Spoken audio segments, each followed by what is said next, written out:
At the onset of the county government in 2013, I got an opportunity to work as a consultant in collaboration with Gotv Enterprises, where I worked for the county of Nyeri and the county of Murang'a to sort of just help them in the setup that was going on at that time.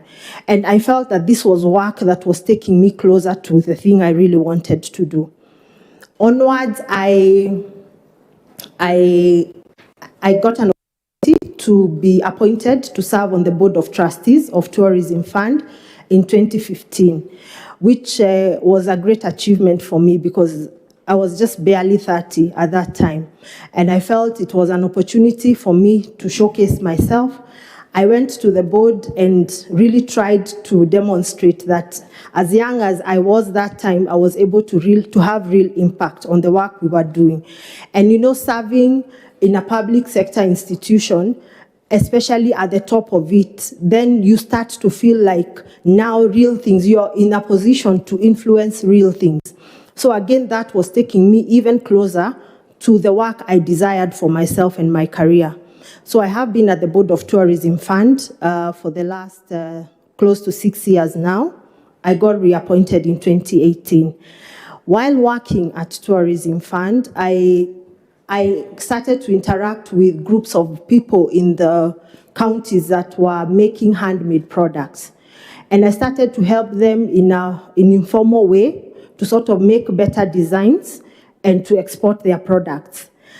As that work was going on around 2018, I got recognized as one of the top 40 under 40 women in Kenya. At the point, I thought the recognition came because I was a young director and so on, but it later occurred to me that it is actually the work that I was doing with the women groups in Kilifi, in Murang'a, where I come from, and in the county of Makueni that had gotten me the recognition. So in that, I formalized the business, which is what I have been full-time running now, in addition to my work at Tourism Fund. And we are growing strong. It's now in itself an award-winning business. We are serving women in 7 counties, and we are manufacturing and selling those items locally and also exporting. So how does all this prepare me to serve as a commissioner of IEBC? First, I think that my general interaction at the top of corporates, and especially the last 6 years at Tourism Fund, where I chaired the audit committee for a lengthy period of time, and we had a lot of challenges that we've been able to resolve. In fact, we are one of the few parastatals that has actually internally resolved issues of non-compliance without having to sort of get in the agencies, We were able to resolve the issues internally under my chairmanship as the chair of the audit committee of the board. I currently chair the finance committee of the board. And that whole experience of being at that top level, while there is a bit of difference between how it is run there because we are not full-timers as compared to IEBC, it's the same policy level kind of leadership that is needed to steer organizations towards achieving their objectives. Additionally, I think that, it's a good time in this country to be a young person, because years back, it was unheard of for young people like myself to be in these positions, to even to apply and be shortlisted for a position like IEBC. So I feel like it is also a chance for me to display my youthful energy and my willingness to learn in propelling our country and in giving Kenyans a credible election. While I have been going through my career, I have improved myself in terms of my academic qualifications. I have also taken a lot of short courses. I am a graduate of the Young Africa Leadership Institute, YALI. I am also a graduate of the highest level of qualification from the Kenya School of Government. That's the Strategic Leadership Development Program. And I have gone through a lot of training as a member of the Institute of Certified Public Accountants, as a member of the Institute of Directors, as a member of the Institute of Internal Auditors. I am trained as a mediator. which brings me to the next thing that I hope I can bring to this position. I believe that some of the reasons why we have conflict and issues every time we have an election is just that inability to resolve conflicts amicably before they are spread out there. And in fact, for me, that is really the skill that I want to bring to the Commission. That ability to diplomatically resolve conflict, give confidence to the players in election processes, and just, show them that you're a referee that cares for everyone and that is neutral, and assure them consistently through mediation, conciliation, and all the other aspects of ADR. I'm actually still a member of the Chartered Institute of Arbitrators, and I have been training accountants at ISPAC on ADR. So that's what it is, yeah. Yeah, that's a little bit of who Ms. Nganga is. Now, Ms. Nganga, we had requested you to come with your original certificates and documents. We note we don't have a copy of your MBA degree certificate. Maybe you want to tell us something about that? Yes, I graduated from USIU in 2016 with an MBA. I did not collect my certificate at that time. So it is only when this job became a prospect that I went to USIU seeking to pick my certificate. I only had my transcripts. And there seemed to be a problem. There was something that had not been entered in the system at USIU. And I have not had enough time to resolve. Most of the people who can solve that problem for me were unavailable. They were working from home. So yes, my certificate for MBA is not on record. But I did graduate from USIU in 2016 and will endeavor to pick up my certificate. It has actually taken long, so even getting me from the archives, I should have just gone and picked it immediately after the commencement, so that if there was any issue, it would have been resolved at that time. But the delay has caused that inability for me to pick a copy at this time. Thank you. And lastly from me, Ms. Nganga, are you a registered voter? I am. I first voted in the referendum in 2005. In the last election, I voted in Moroka Primary School in Moroka Ward, Kandara constituency of Murang'a County. Okay. Thank you so much. I'll now ask Mr. Morris Kimuli to ask you a few questions. Thank you very much, Chair, once again. Caroline, you appear to have the benefit of recent learning. When did you graduate from high school? When? Yes. In 2003. At that time, what was the system of education you studied under? 844. 844. Do you know the one that was before 844?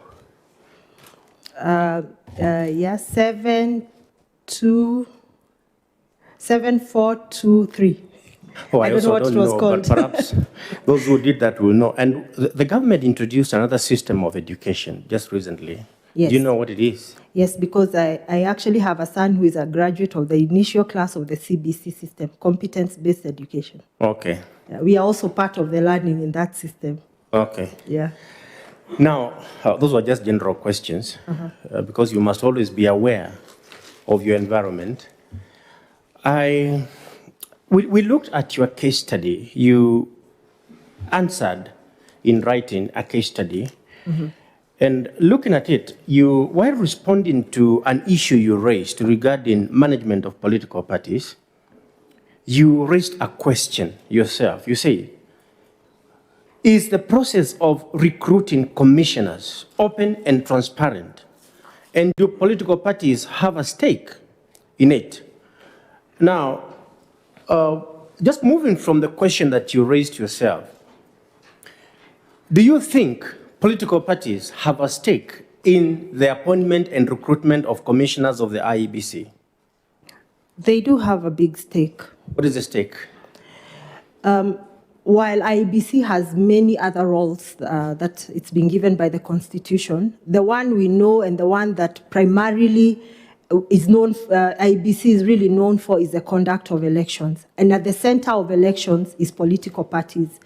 So there is need that political parties feel included and feel like they have sometimes it's a matter of how they feel, not exactly how it is. They must feel that that they have been involved, that the people who are in the commission are fair and neutral to them. Thank you very much. Just to be clear, Yes. you asked whether the political parties are involved in the recruitment of commissioners. I just want you to be specific. Do you think under our current law, political parties have a participation in recruiting commissioners? Not in the work of IEBC? Yes, yes. And I'm looking at your answer. Yes. No, they don't have a direct role. Previously, there was a direct role of the political parties. Do they have an indirect role in law?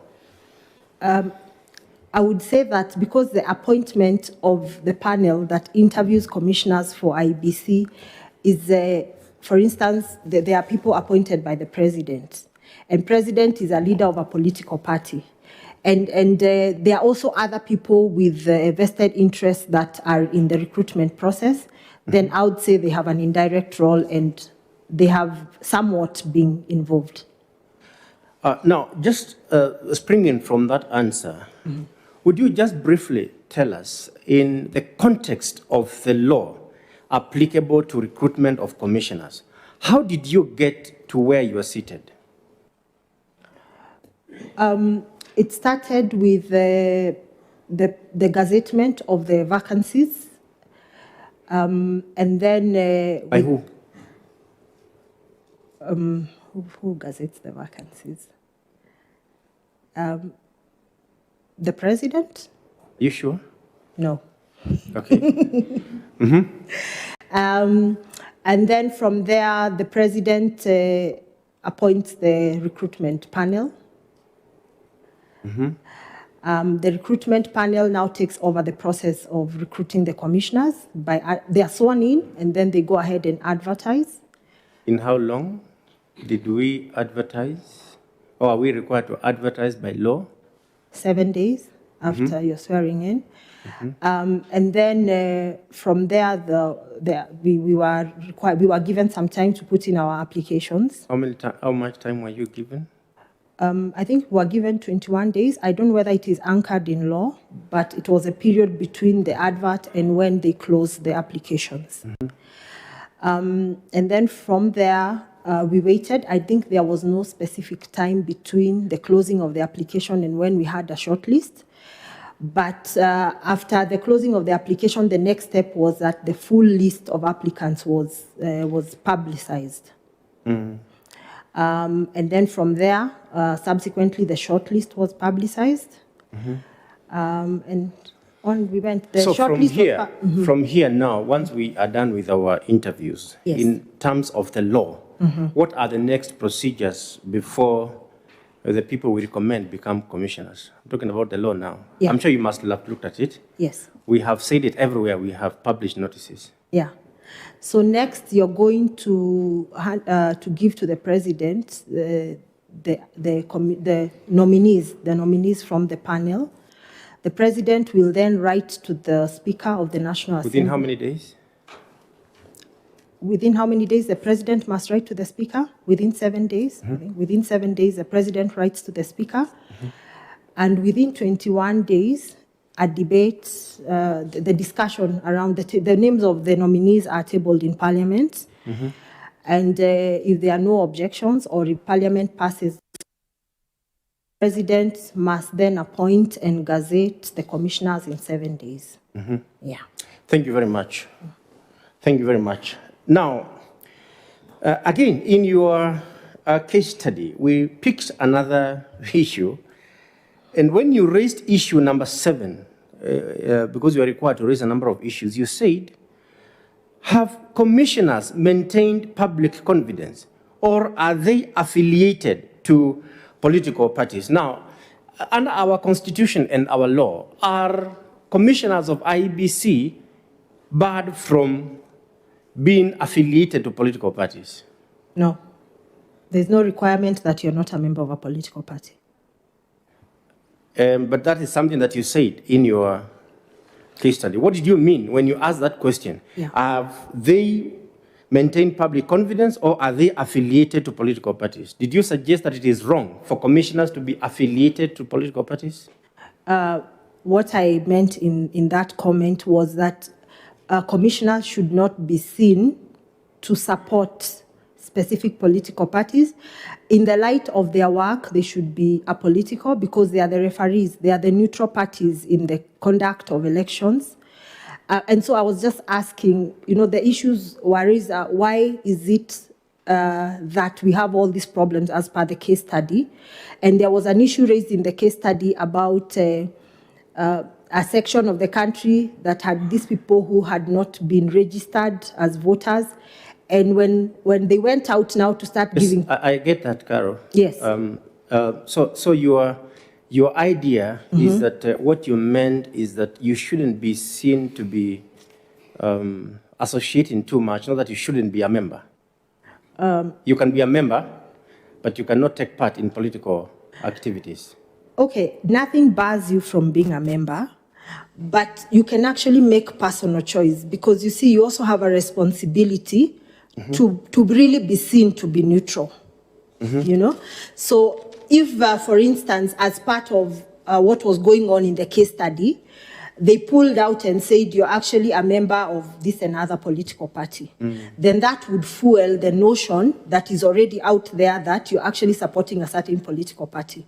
So I think by law, you're not barred from being a member of a political party, but to just maintain neutrality and to be seen to really be the person refereeing between political parties, you can make a personal choice not to be a member of a political party. You can make a personal choice. Yeah.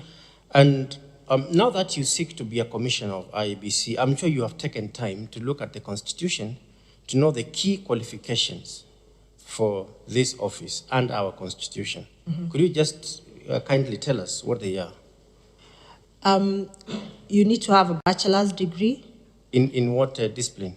In management, in finance. There's a list of disciplines: management, finance, election matters. If I have a degree in animal husbandry, do I qualify? It depends on what else comes after animal husbandry, because management is also, and it doesn't talk about the bachelor's degree being in the areas. It talks about experience in the areas that are listed. So if I am able to demonstrate that while I did a course in animal husbandry, I have been the CEO of ILRI, for example, and I have this wealth of experience as a manager, then I still qualify. Okay, then what else? What other qualification? What would be the other? Or that you meet the requirements of Chapter 6 of the Constitution on leadership and integrity. Those are the ones that come to mind right now. Those are the ones that come to your mind? Yeah. Okay, thank you very much. Madam Chair, thank you so much. Thank you, Maurice. Thank you, Mr. Kimuli. I will now ask Dr. F.S. Abdallah to ask you some questions. Sure. Good morning, Madam Chair. Good morning. I have picked up from your talks and your CVs and all that you are a professional in auditing, accounting, and many other financial related matters. Yes. Right. Now, could you please tell this panel, describe one aspect of your current job or previous job that you have held that you would want to be emulated in the management structure of IEBC and why?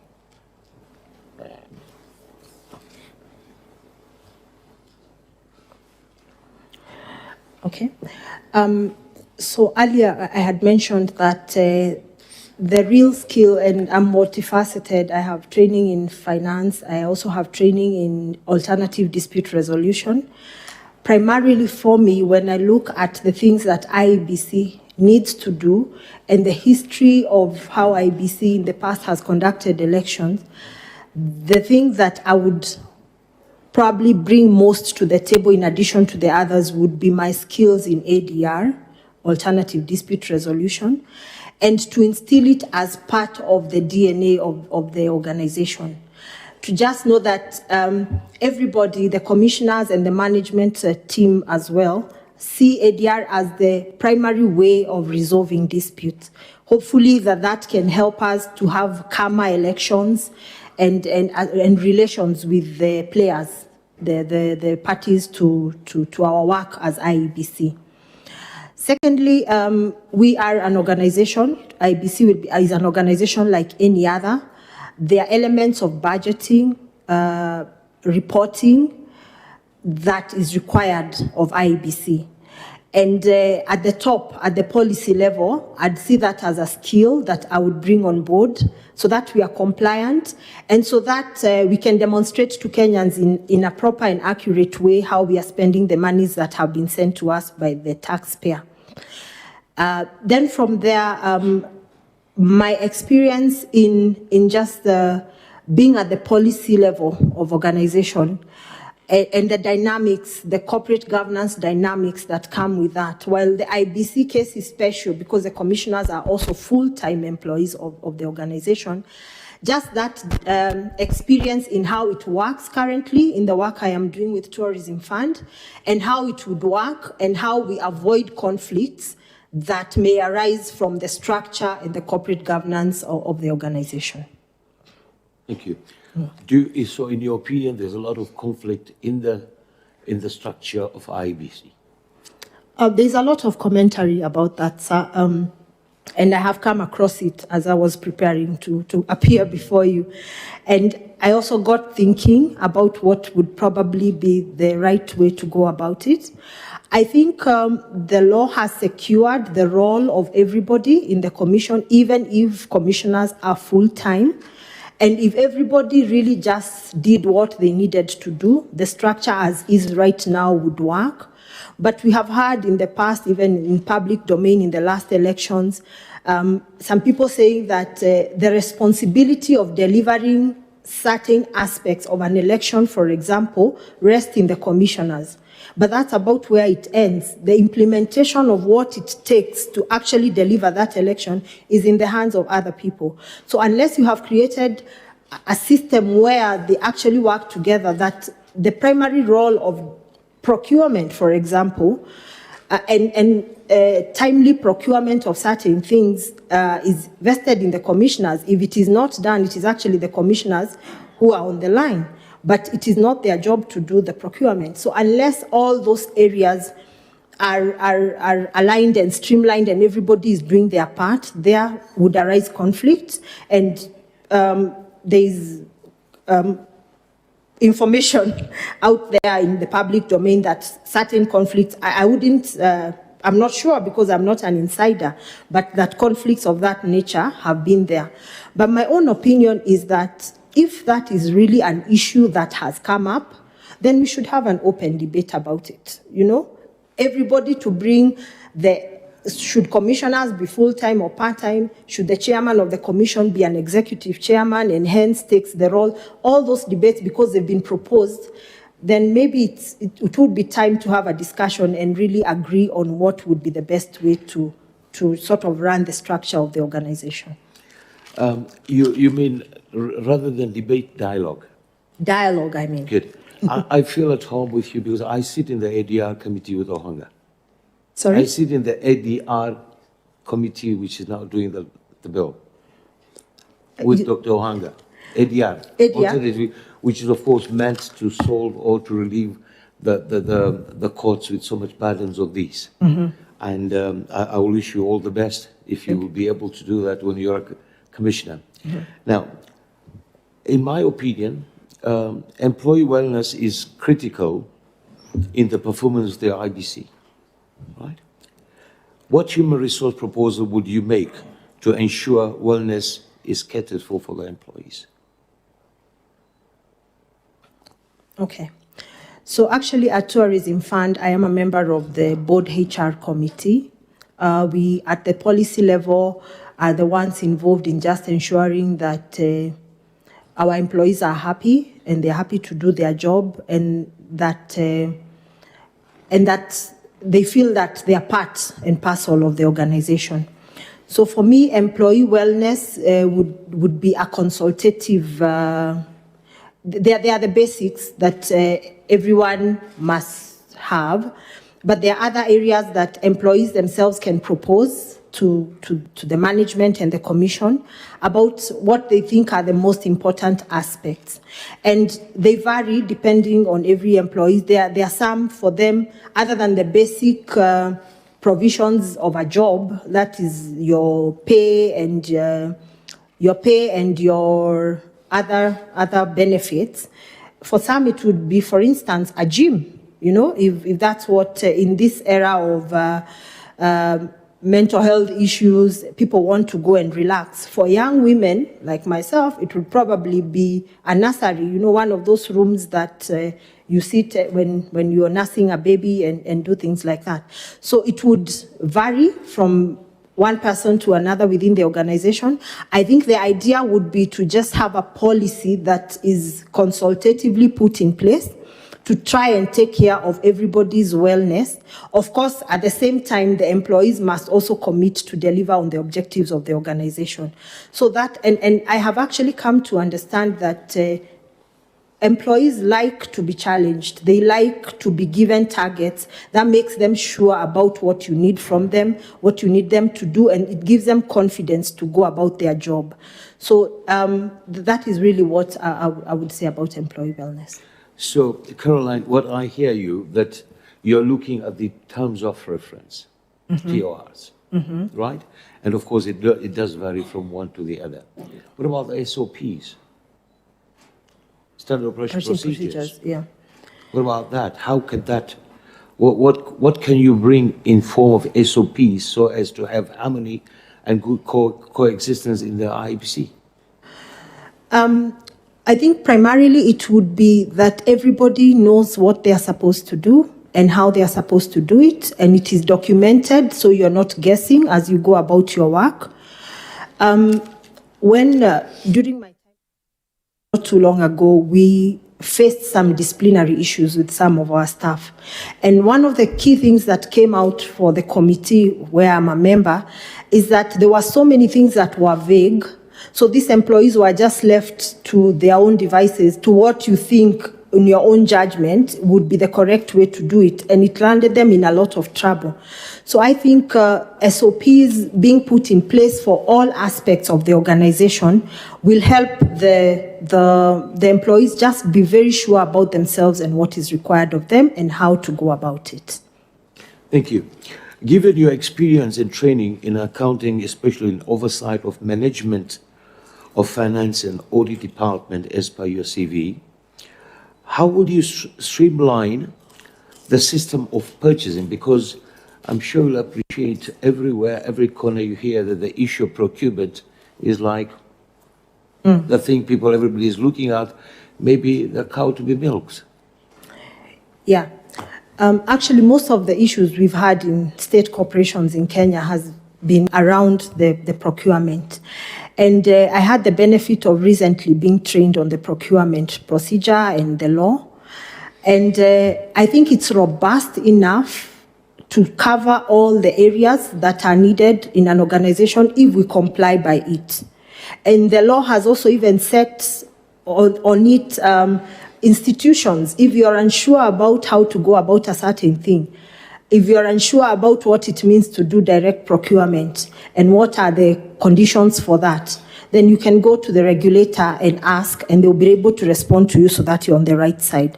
So I think over the years, starting from when we used to outsource procurement in Kenya to where we are now with a robust Procurement Act from 2015, if organizations and the people running the Department of Procurement are well trained, and now there is even a requirement that the head of procurement in organization must be a member of KISIM, the Association of Procurement Professionals, which was not the case. Anyone, even myself as an accountant, I would learn a bit and then posture as a procurement professional. That is sort of coming to an end in the public sector. It is a requirement that they are members of KISIM. So I believe that if organizations, IEBC included, really strictly followed the procurement law and regulations, then there would be no problem at all. How many types of procurement methods are defined in the Procurement Act?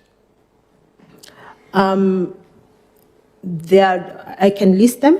No, Yeah? please go ahead. Whatever you do. Okay. So there is open tender, which is Public tender. open, like everybody who meets the qualification is open. It's the most probably robust. It's the one that gives everybody an opportunity, everybody who believes they can do the work, an opportunity to participate. There is restricted tendering, for which the law actually requires you to document and report to the regulator the element of restriction that you're doing and why you're doing it. So that's the second one. There is direct procurement. It's only allowed in very specialized situations where maybe just only one person is able to do, and you're able to demonstrate that it's actually only that person who can do the work you have.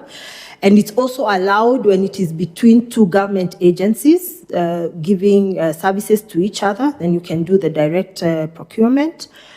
Which other? There is a quotation, the form of quotation, where you have a list of pre-qualified suppliers. If you need an item, then you ask them to quote. You select a minimum of 3 and ask them to quote, and you pick the one that gives you the best value. There is one other whose name is disappearing, but the modality of it is that you put people on contract. Actually, I think it's called contract procurement. Term contract, yeah. And they give you certain conditions, and every time you need that item, for instance, tea in the office, yeah, you just get into term contract with a restaurant, and every time you have a meeting or whatever it is, you can ask them to supply. There's also the framework Contract. Right. Yeah. Thank you. You're good. I think you'll do a good job there. Now, coming out from your profession, questions here. The next general election is less than 14 months away. What are some of the risks that you anticipate to face you as a potential commissioner of the IEBC, and how are you prepared to face them? Do I repeat? Yeah. I repeat? Yes, please. Thank you. The next general election is less than 14 months away. What are some of the risks that you anticipate to face you as a potential commissioner of the IEBC, and how are you prepared to face them? First. What are the risks and how we are prepared to face them? Right. Okay. Just coming from the conversation. Taking the time factor that you were only about 13 months now, or 13 or 14 months. Yeah. Right. Recently, the IEBC sent out a calendar of how they were planning to go about preparation for the next general election. And in there are things that are subject to litigation, for example, that stops them from proceeding as they have scheduled in what they have circulated to Kenyans. So I see litigation from various interested parties as one of the primary risks. And what that would do then to create the next risk is when you lose time and there are things that need a certain period of time to do. For instance, I don't know whether the plan is to use the technology that we used in the last election, but I think that the elections law says that the technology that we are going to apply in the election must be purchased 8 months to the election. So you see, if that is already in the plan, but for one reason or another, by various delays, we are not able to do it, so we'll be in contravention of the law, but also now it will start to become complicated in terms of training and so on. How we would go about mitigating some of these risks. I think that's part of how the job is pretty tough, but it's to negotiate, to try and respond to the issues that are raised by the players as quickly as possible, to look at to even appear in court and get the judiciary to sort of expedite in how they deal with the issues of litigation that delay the IEBC, just proactively attending to any issue that comes up that could potentially delay the schedule that the Commission has already set out. Thank you. Thank you. You've missed out very two fundamental things, especially in your profession, the funding. Yeah, the funding very could much. actually, yeah. But we did, the chairman of the commission did say that this year at least they have gotten money to run the preparation, although he also said that in the previous years they had not received any money other than recurrent expenditure, which could also be one of the issues, because things like voter registration should be a continuous process, voter education should be a continuous process. So when funding doesn't come, then, yeah, then it becomes... Thank you. Thank you. Thank you, Angie. Thank you, Dr. Abdallah. I'll now request Mr. Gideon Solonka to ask some questions. Caroline, thank you so much for your answers this far. Now, I'm looking at Form SP1 that you filled. And Sorry? Form SP1. Form SP1, okay. Yes. Yes, the application form. Yes. And in that form, you've indicated that important to this role at the IEBC is my involvement in civic education and voter registration during both the 2013 and 2017 general elections.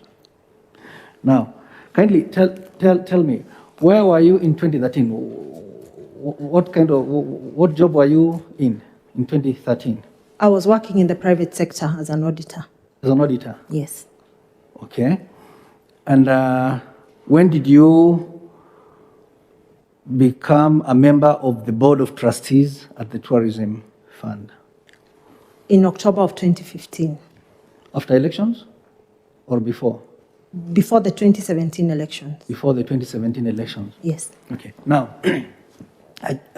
first I want to commend you for involving yourself in civic education and voter registration. Now, how are you doing that? Were you employed at the IEBC? Because I understand that this is a role of IEBC, civic education and voter registration.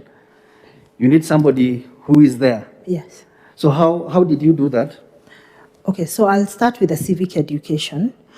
While preparing to appear before you, I actually saw the restrictions around how people can actually formally say that they are doing voter education, because it's a regulated function of IEBC.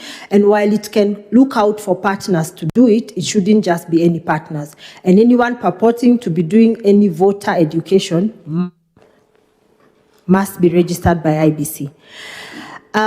So how I was involved during this time is I am part of professional associations from our county of Murang'a, and they are various, that especially, let's start off with 2013. We were all not sure about what the new constitution meant. Who are these senators? What will these governors do? And a lot of associations and people just went out teaching their people about what this new thing was going to be. And I involved myself in that kind of setup with professional associations from my county. In the process of telling people about the details, their rights as citizens and as voters, we also sort of told them about the importance of voter registration. So I didn't actually involve myself in voter registration, but it is in the element of educating people as a member of these associations on how to, on the importance of being registered as voters and participating in the election, in the knowledge of who they are electing and what these people are supposed to do. So is your statement correct when you say that you involved yourself in civic education and voter registration? Is it correct? In the context of our discussion now, it's not correct to say that I involve myself in voter registration, because voter registration is the specific role of IEBC done by staff of IEBC sworn to the code of conduct and all that. Yeah, so it's not correct to say that in that context, but I was writing it from the context I just explained. And you're confirming that you've never been employed at the IEBC? I have actually, earlier on when I was a student at the university, including the first time I voted in the 2005 referendum, and no, the 2010, I think I wasn't there, but and in the 2007 election, actually, I served as a clerk of the election, so I have participated to that extent. Fair enough, thank you. Now, the Constitution grants every adult citizen the right to be registered as a voter. What is your assessment of the way the IEBC has undertaken voter registration, and what will you do to address the challenges and shortcomings, if any? Okay. So first is that voter registration is supposed to be a continuous process. I came across research that shows that only 2% of the registered voters actually register at the designated offices of IEBC outside the mass voter registration period, which means sort of that role being done from that office doesn't happen. I think people don't remember that they need to be registered, or they are not motivated to go and register as voters until there is a reason to go and be registered as voters or to move your vote from one place to another.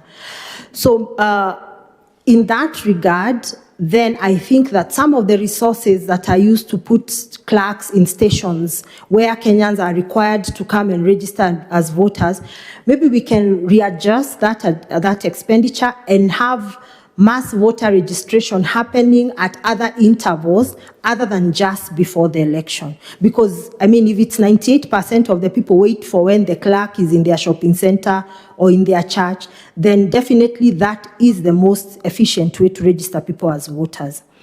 The other issue is about people who get their IDs and then never really get to register as voters. And in the case study, that matter also came up. And there is a lot of debate about whether there should be an integration between registration of persons and registration of people as voters. When we went out, I think a year ago, to register for Huduma number, it was said to be one integrated station where everything about you will be available to government. So we could look at that also. Of course, you don't force anyone to register as a voter, but that option should be there at a way that it is very easy to the voter. In this era of technology, when I'm registered as a citizen at the age of 18, there should be a portal I can go to, maybe e-citizen, and already immediately I become a registered Kenyan. There should be a place I just click and say, now I also want to be a voter, without having to go anywhere. And in that portal, pick my polling station and so on. So I think that's one of the ways we can make it more efficient. Thank you for that. Now, our courts have acknowledged the right of Kenyans in the diaspora to be registered as voters. What are the challenges in enabling voter registration in the diaspora? Mm-hmm. And in your view, what can IEBC do to ensure that the realization of this right? Yeah, actually the Constitution talks about progressively making sure that every Kenyan, wherever they are, is able to vote.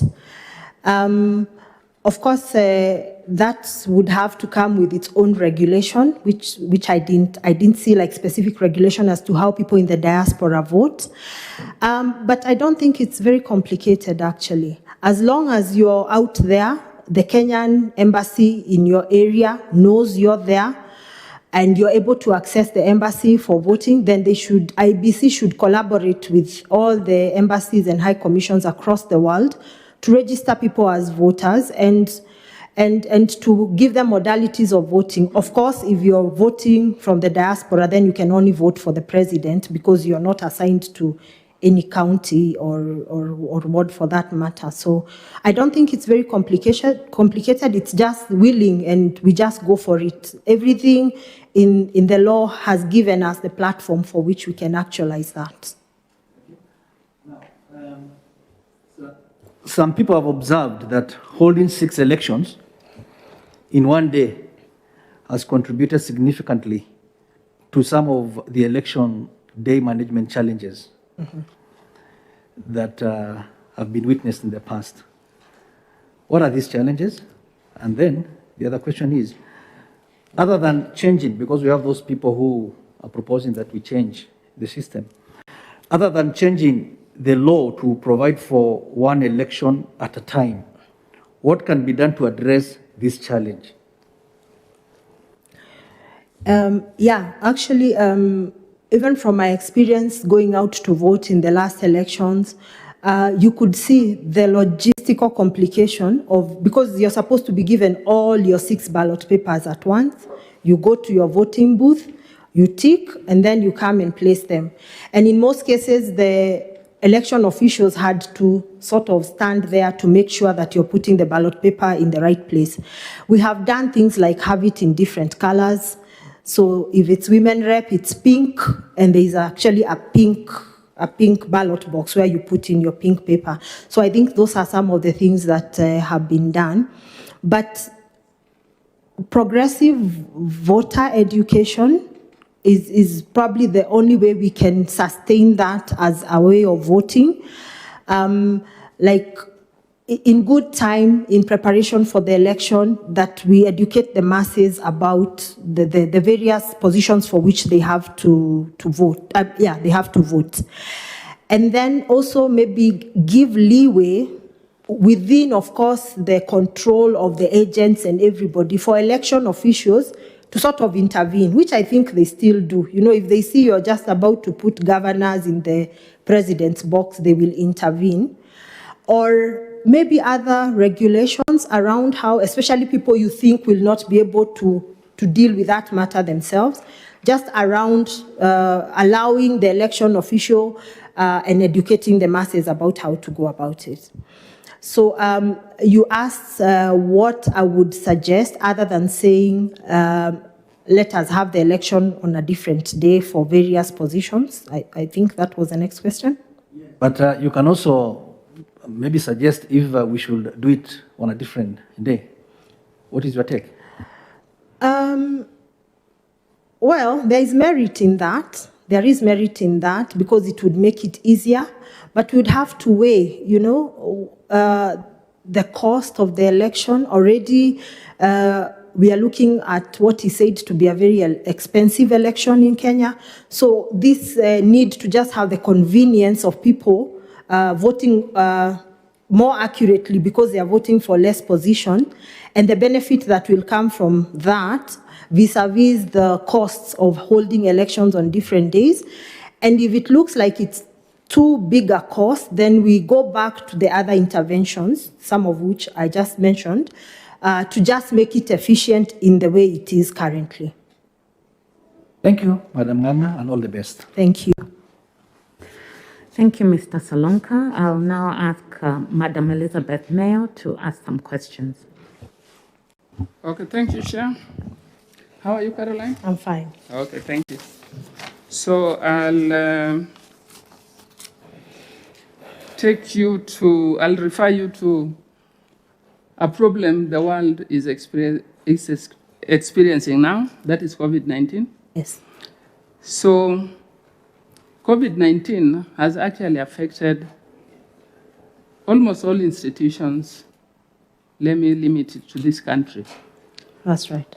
If you are appointed as a commissioner and you are entrusted to continue with voter education the way you have said, so how would you ensure that there is business continuity by bringing in new tasks, new strategies, and innovative approach to work? Luckily, Madam, is that a lot has already been done. You know, we are already having meetings and so on. So a lot of technology has already come in place. So one of the ways would be to use technology instead of face-to-face voter education. We use the various available ways that have come up in the last 2 years about how people can still meet and communicate using technology. The other aspect of voter education that I think the Commission hasn't really capitalized on is social media.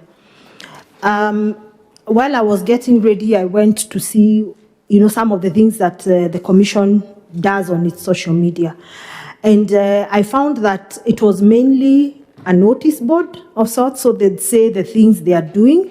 And my experience running my business with a lot of intervention of social media in growing it and making my sales, I learned that people only are interested in the content of your social media if it's probably educative, in a way that they appreciate the education you're trying to give them. And if it is entertaining also, there are all these aspects of social media, and these days we've got a lot of experts in social media everywhere, that if we capitalized on that, then we will have covered the very big number of people who are on the various social media platforms. So the use of technology, the use of social media, mainstream media as well, it doesn't really have to be what it was, that voter education is something that requires people to meet one-on-one. We have learned that we can still transact business and communicate without necessarily having to meet. Okay, thank you, Caroline. My next question is on stakeholders.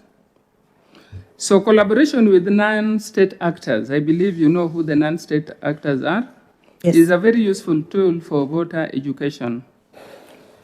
To what extent should non-state actors collaborate and be involved in voter education? The Elections Act actually requires the Commission to gazette regulations around who is involved in voter education. And I think this was mainly targeted at the non-state actors. And there are all these requirements that these non-state actors must comply with. And it's part of even dealing with the issues of budget and whether we have enough money and time to actually do the voter education. So I believe that non-state actors play a very critical role in voter education. They're able to do it continuously. They're able to do it in creative ways that are the specialities of other people other than the Commission. And just within the regulations that the Commission has already gazetted, then I think they would play an important role in voter education. Okay, thank you. Caroline, I can see you have a lot of passion for this job. Yeah? So, if you are appointed today, how will you deal with the political parties and politicians without actually creating conflict? Because you talked of you are good at resolving issues. Yeah. I did think about that, Madam, It's something you'll be alive to when you set yourself up to do a job like this.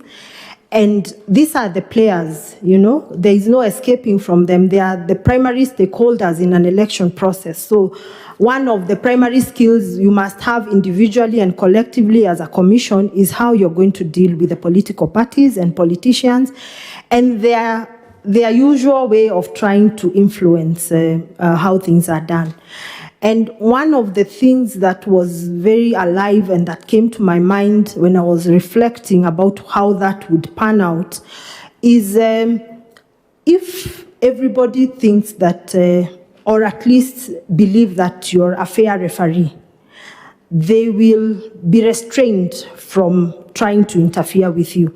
And I'll give an example. If you go to a traffic light and the light is working, and you know that if you wait for 2 minutes, your side will turn green and you can drive. You will wait patiently for the light to work. If you came and found the lights are orange, like is the case sometimes in Nairobi, naturally you go in. It doesn't matter whether there's somebody else coming. You go in and before long, there is commotion at the turn. I'd use that analogy to explain if the political parties and the politicians generally felt that the commission is fair, it would reduce the level of interference that they do. But the part that is still not reduced by your display and exercise of fairness and accountability, then that you have to do by really communicating with them. It still doesn't 100% eliminate, then you must also be able to take the shock and the deals that come with that kind of commotion and remain cool and objective and consistently communicate. And if the law, regulations, and everybody is on your side, then most of the time these people will be seen to be the ones who are not, who are just trying to propagate their own objectives. So it's just that everyone must understand the commission to be the place of fairness, the place of accountability. When we say this is what we are going to do, we end up doing it. Because one of the other things that came up, as again I was reflecting on this, is the primary cause of the problems we've had during election is because a lot of times, either by design or by some default, is changing the goalposts. So we go into the election saying, this is how we are going to vote. This is how people are going to come to the polling station. After they close at this and this time, we are going to count and transmit and all that. And then halfway through that process, we change. We start to do other things. And what happens in that case is now the players start to see that this change is to my disadvantage. Some will think this change is to my advantage.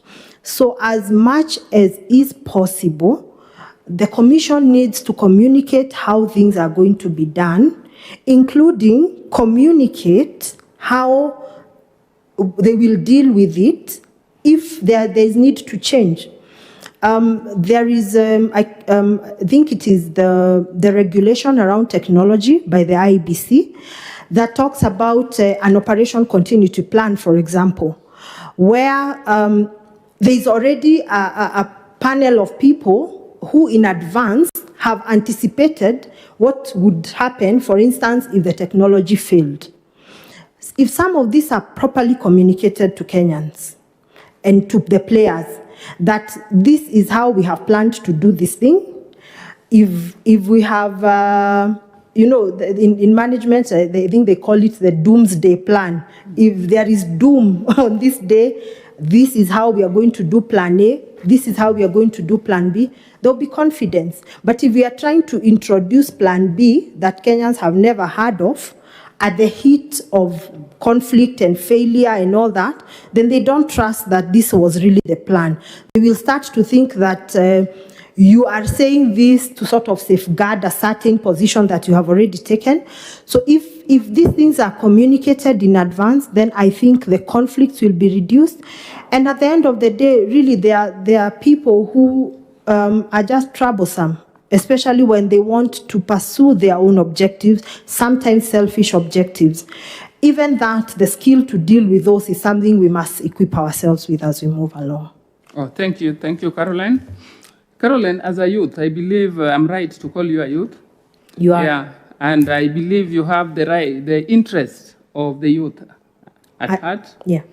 So what framework of stakeholder engagement would you prepare to promote inclusion of special interest groups, particularly the interests of the youth, in the electoral process, if you are elected as a commissioner?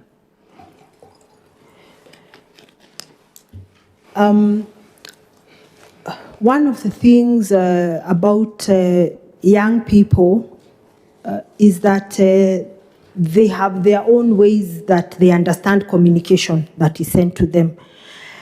So as a commission, and myself as a young commissioner, it would be my role to educate and to appraise my colleagues and the secretariat on what I think would be the most efficient way to communicate with the youth, which is a lot of times not the traditional way we communicate. I earlier alluded to the use of social media, to the use of entertainment. For instance, there's a lot of humor, for example, and humorous tweets work very fast. So if the commission can adopt such new ways of communicating with young people, that would be a great way to reach out to them. also involving them in the activities of the commission, and not just as clerks. If there is any other way we can bring the responsible people who have put themselves out and have a divergent collection of people serving even at higher levels of commission, then that would be great. I suppose even my being there as a young person would go a long way in communicating to the youth that they're actually included in what we are doing as a country. Thank you so much, Caroline. Thank you, Chair. Thank you so much, Madam Mayor. I'll now request the Vice Chair to ask some questions. Thank you, Caroline, for your incisive, that incisive and interesting conversation. Now, Caroline, looking at your CV, you say that in 2019, your business won an award as the most promising youth-run business in the country. Now, if you have such a promising business enterprise, why should you leave that area, which really contributes to productivity of the country and even employment of the youth that you're talking about, to come and join a body that is very much focused on political processes? What is the motivation? Mr. Vice Chair, first of all, the benefit of being young is that you can do many things at the same time, or at least provide insight in many things at the same time. But also, as you say, this is the one of the bodies that really chart the political path of our country at every election. And my business, without a proper governance structure, and a working and thriving economy that can only come from us picking proper leaders is nothing, and it will not be there for long. So my business is now 4 years old. It is good enough. It has its own structure. It is good enough to deal and continue to serve the people who work there and our producers, and to continue thriving in the business. I just want a new challenge now. Still overall steered towards my contribution as a professional to the growth of our country, to just be at the front line in making things right, in steering our country in a certain direction. So my business will be fine, and we have already put in place structures.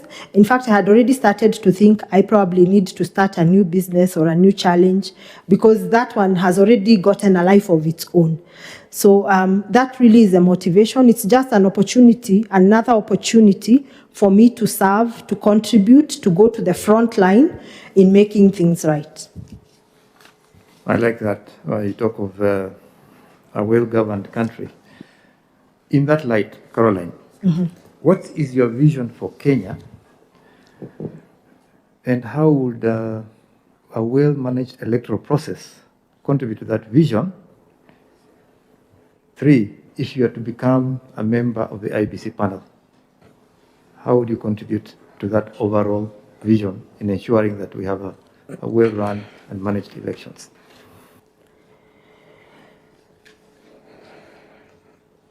Okay. My vision for Kenya is that it will be a place where everybody has the opportunity, and that if you work hard, if you put the effort, then your effort will bear fruit. You don't have to know anybody or to have a godfather. That just that internal drive will offer every Kenyan child an opportunity to become their best. That is really my vision for the country. And leadership is everything. There are jokes once in a while when we have a bit of political commotion. They say God gave Kenya everything, then look at the leaders that they got, because even in that set of jokes, there is actually quite some serious element to that statement. Because even if we had everything, and we know countries around the world that would be perceived to have everything in natural resources, in positioning around the globe and so on, But if leadership fails, then the country fails. In countries, for instance, look at Syria, people went there as tourists. It was a thriving economy. Just issues around leadership, they go into war, there is no country to tell. Even the things that took people there are no longer there because they've been destroyed in turmoil. So leadership really is everything. For us to achieve that vision I just described for Kenya, we have to put in place leaders. Of course, the sovereignty is with the people, so they select the leaders that they want. Our job is to just educate them on what leaders are supposed to do for them to go and make an independent decision. So as a commission, our job is really to just make sure that when people present themselves... Before you go to the commission, the second question was, how would well-managed elections contribute to that Kenya? Well-managed elections would give Kenyans the leaders that they want, without any interference and so on. So in that way, with leadership and hoping that Kenyans actually select good leadership, then that would propel us towards achieving the vision that I described. Role on the commission to make sure that happens, that we have good elections. Yeah. I think what would be perceived as a good election is an election that leaves all the players feeling that they were actually given an opportunity to compete. And if they won on merit. Those who won on merit, and those who lost because the numbers were not in their favor. And for us to achieve that kind of election, one of the main elements would be transparency, that everybody understands how we are doing this thing from beginning to end, and that the commission does not deviate, as I described earlier, midway from what we have said is our path towards a transparent election. It must be also an election that is verifiable. If I have a complaint, I am able to actually be convinced on merit that actually this was an election that was conducted in a transparent way. So IEBC is at the heart of providing leadership to the country, and we do that by just giving a credible election.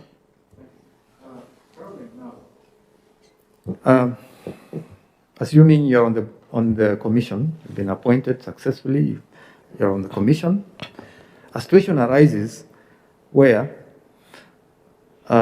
you're in a procurement process. A tender, you're just about to award tenders. You have two successful companies that have succeeded in moving forward to the point of the award level, and you're procuring technology for elections. In the process, the commission learns, or you learn, that one of the firms is associated with the chair of the commission and a local politician. Another firm is a local firm which actually has good technology in terms of after the technical vetting, it has the best technology but more expensive. The other firm, which is associated with these people, these characters, cheap technology but not quality. The commission is divided. Some members feel we go with the cheap technology anyway because it's cheap, we're going to save money. The others feel we need quality, irrespective, based on the past experiences of technology failures. There's tension, you're not communicating, there are difficulties. How would you handle that situation? Okay. So the first thing I see in that situation is a conflict of interest that has not been declared. So in one of the regulations by the IEBC, it was a requirement that firms that have an association with any political party, it was mainly speaking about political parties, that they should declare to the commission that they actually are associated or are providing services to political parties, so that the commission can independently see if there is conflict in that area. There is also the fact that the chair of the commission is associated with this firm. We are required as state officers, or in when you have influence and you are participating in public procurement, to declare conflict of interest. So if this is a conflict that has not been declared, then it means that, of course, the chairman is hiding something, and it's the reason we are at that place anyway. So those are the two things I see in that first area of conflict of interest, and I will come to say how I think we should deal with it. The next issue is about cheap, quality, and all that. So in the procurement process, there is actually more weight given to quality in most cases. In some instances, it is, but depending on what it is you're procuring. But quality and price are weighted in a decision prior to the sending out of the tender. And I think that situation would be resolved by that. By this cheap, it would be taken, signed off against a matrix that will have been prepared and issued and shared with the people carrying out the procurement process. So I think if that has not been done, then it also just means that the procurement process has not been done well. And that is sort of straightforward. You're just able to raise it. And now moving on to how to resolve such things. My experience has been that faced with facts, most people are not very courageous. It's just that when we want to go and argue our case, dialogue, discuss in a state of conflict, we are not disciplined enough to stick to the facts. So when emotions kick in, then they confuse what really is the conflict about. In a case like this, there is tension with colleagues and so on. The most efficient way I have seen to deal with situations like that, and it's been very successful, is to just do your research, and come and face colleagues with facts. Tell them this is the way it is. Most of the times, they will bow. Because unless they have a rejoinder, you've already faced them with the fact that this is the matrix we set up as far as what is the weight of quality compared to the weight of price. Has it been applied in this case? If the answer is no, what is the explanation? This is a company that is already giving service to political party A or B. Our regulations require that such conflict is declared in time. Have they done that? No. And really, there is no conflict after that, because in a sober discussion, facts always prevail, as compared to where now you're not discussing and you're just throwing emotions around. Thank you, Caroline. Thank you, Chair. Political support for rehabilitation. Thank you so much, Vice Chair. I will now request Reverend Father Mutia to ask some questions. Thank you.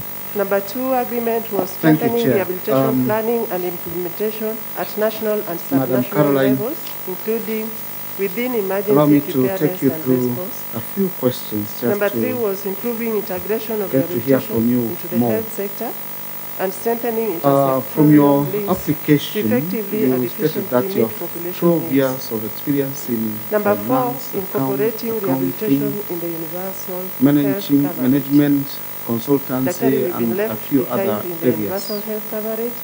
which is And I which hope is that also you will take very, our very cry good. back And to the Ministry of Health that we in your must be part and parcel application of that also, secretariat. in your CV, you say that Number 5 you are was also building comprehensive doing a master's in rehabilitation applied services delivery model philosophy and progressively ethics, achieve equitable at access to Strathmore quality University. services, including actually, assistive products which is designed to for help all in the examining population, and including discussing those the in contemporary rural and and perennial remote areas. problems. Number Now, 6, developing a bringing strong in an issue multidisciplinary of rehabilitation workforce corruption. that is suitable The for issue of country corruption. context and You know, promoting rehabilitation corruption has concepts been across a all wound health in workforce this country. education. And there's Number really 7 was expanding done a financing lot of for damage to rehabilitation our through economy. appropriate mechanisms. As a finance person in the last 12 years, Expanding financing for Kindly, rehabilitation. what mechanisms have We you all ever know put how in place rehabilitation has become to see that expensive. in the institutions Let's that take the you ever example of served that mother coming did from not the lose informal money sector, through corruption? bringing a child maybe with Okay. a major cause of disability. So like yes, as you cerebral say, palsy, for corruption instance. Somebody is who a will thorn need rehabilitation in our for the rest of society. his life. It probably this causes mother a has lot come of the maybe problems for that we physiotherapy see: and poverty, lack of occupational therapy opportunities, and so once on. in a week for the two So the professionals. question is, what are some You of can the things imagine I the have done in the areas where I have It's not served affordable. to just make sure that this is So not that's the the case? reason why we should be part of the health financing, both in the First, hospitals and also even the is assistive creating devices a that tone we at the need. top. You know, All that our it's a clientele cliche need word that people use should all be the time, considered in a way that but it they are actually is the affordable case. to all, If you because work that in an is the organization quality of where life. the directors, the bosses are the ones taking allowances for When I trips went they to the don't Ministry of go Health, I to, found we or only taking had bribes from 90,000 suppliers, shillings in our it goes account. haywire because you have no And so moral 90,000 authority to was not question even able anybody to on the budget things that they are anything. doing. And So on so, health I mean, financing, it just Daktari, thrives once on more, its own. So one I'm of happy the, we are here. the things we've done, hope and that it we'll is be given more a better clearer budget. to me at Tourism Fund Number because 8, I am at the top, the way forward was collecting is that information we relevant have to been very rehabilitation to clear enhance health about information how we systems, deal with people who don't including comply with system-level rehabilitation the data ethics and and the information tone we on have created for the functioning organization. utilizing the international And we have followed certification through with of dealing functions, decisively disability, with people and health. who do not I'm comply. happy National So that Council is general here. environment you We create expected where the that people you're Ministry of working Labour with and Social know, Protection should also if I am have to been do here. this, I am going to be in a lot They of are trouble, assuming that they are emphasizing actually inclined in that using direction. the Washington And also now profession preserving yourselves for and making registering sure that disability. these And levels as a of health integrity worker, that you're we are looking from emphasizing everybody else the working with you, international it is classification something of that functions you consistently to practice. use for grading of Other than that, categorizing it would be just the deterrence, So the we will other have sort to have of, some other more than the meetings mood and to the be on tone, the same page on the that other line. deterrents that you put in place Number just to 9 make sure was that people toe the line.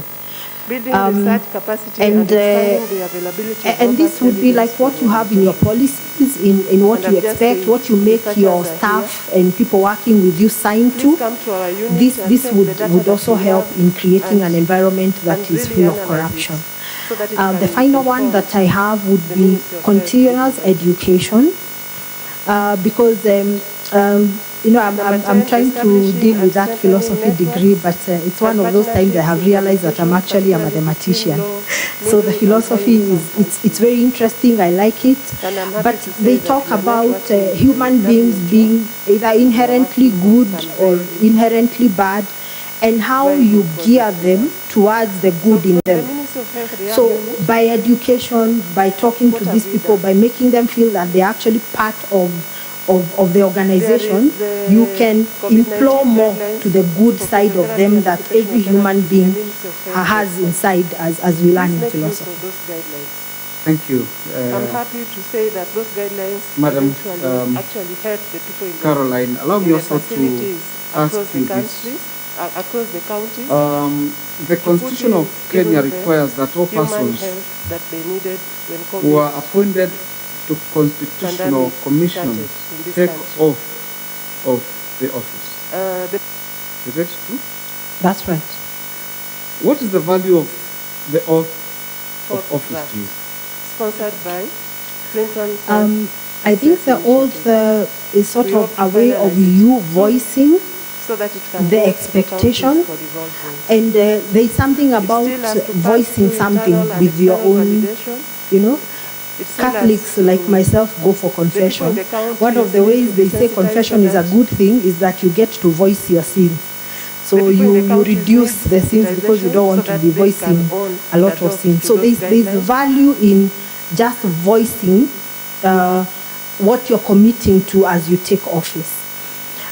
But also there is putting yourself under the control of a higher being than yourself, That's why at the end you say, so help me God. Just acknowledging that the task that you have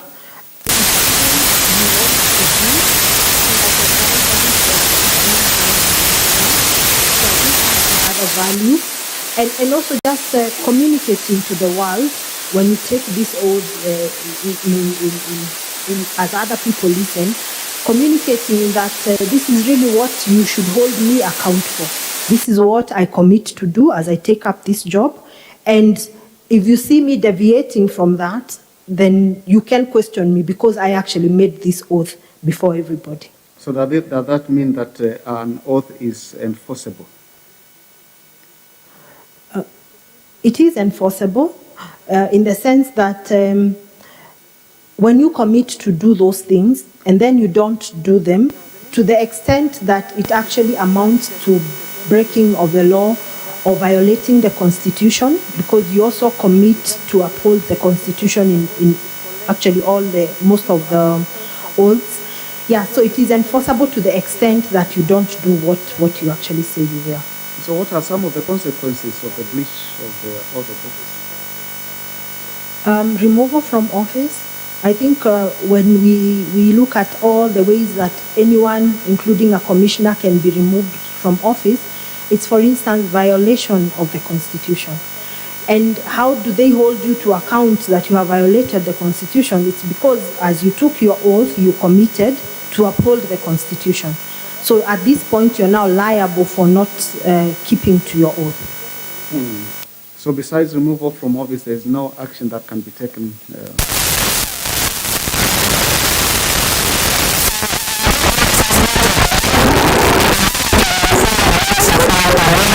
sentencing. You know, if I come before Kenyans to put rehabilitative that, services this is what accessible I to promise to do things in this kind of way. The Ministry of Health, again, Then my in standard collaboration with Gotv, which sometimes for some people is even a bigger thing than any removal from office, then the consequence makes you inclined to do what you actually promised in your oath of office. Thank you. Madam Carol, we have received some information from the Chartered Institute of Arbitrators. Yes. That your membership is not in good standing. What can you tell this panel about this? Okay. So I qualified as a member of the Chartered Institute of Arbitrators about 4 years ago. And the rationale of keeping your membership in good standing is your participation in the activities of your professional body and so on, which I have not been able to do because I was dealing with this other work that I have. So my plan is that when I now get back into the practice of arbitration, then I will make good my membership. Otherwise, for now, I am a member of the institute. I was admitted to the institute, but I am not practicing in the trade. So for that reason, and it is only not in good standing to the extent of payment of subscription, because I was not actively participating in the activities of the association. Thank you, Madam Karen. Thank you, Chair. Thank you, Father. Ms. Nganga, we have come to the end of your...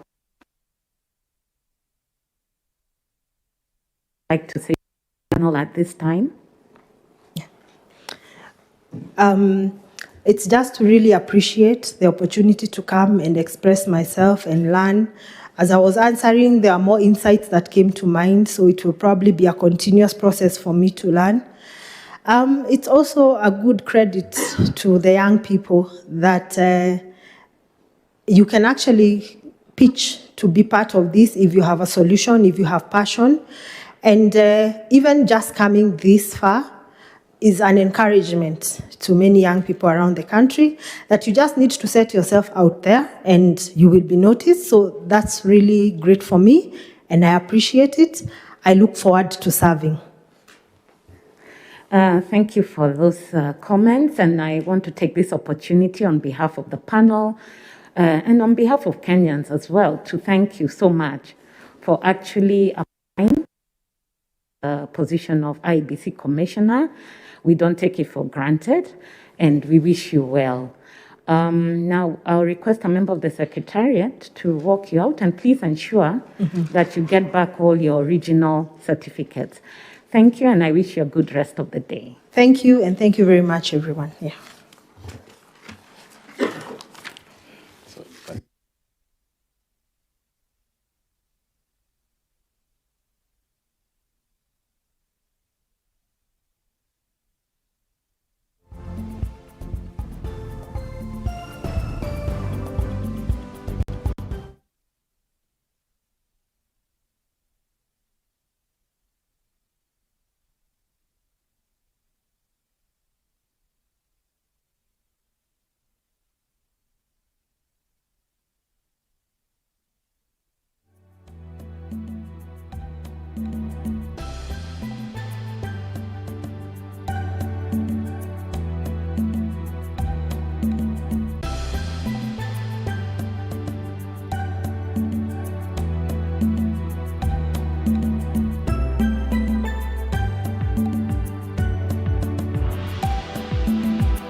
crocodile inaweza tokea juu.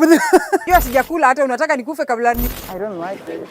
I don't. Miss Kai na hipo ikitokelezea ivuruche simu yangu. No, ni sawa. Those who know me will tell you I'm not a lover of large volumes of water. But for you, we rove the different parts of the country and beyond just to make sure that we bring you the experience. We educate you, we entertain you, and we inform you. That it's not political and it can do something. As we sail the boat of Morning Cafe to enlighten you, entertain you, and inform you every Monday to Friday, only on TV 47.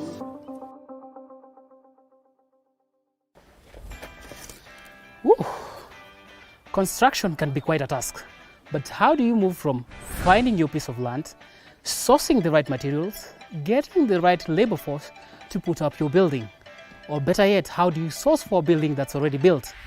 Just a small size of land can suit just a big maisonette because you are going high. How do you ensure you get the right finishes to bring out the aesthetic value of your property and make it not only look good, but also feel good?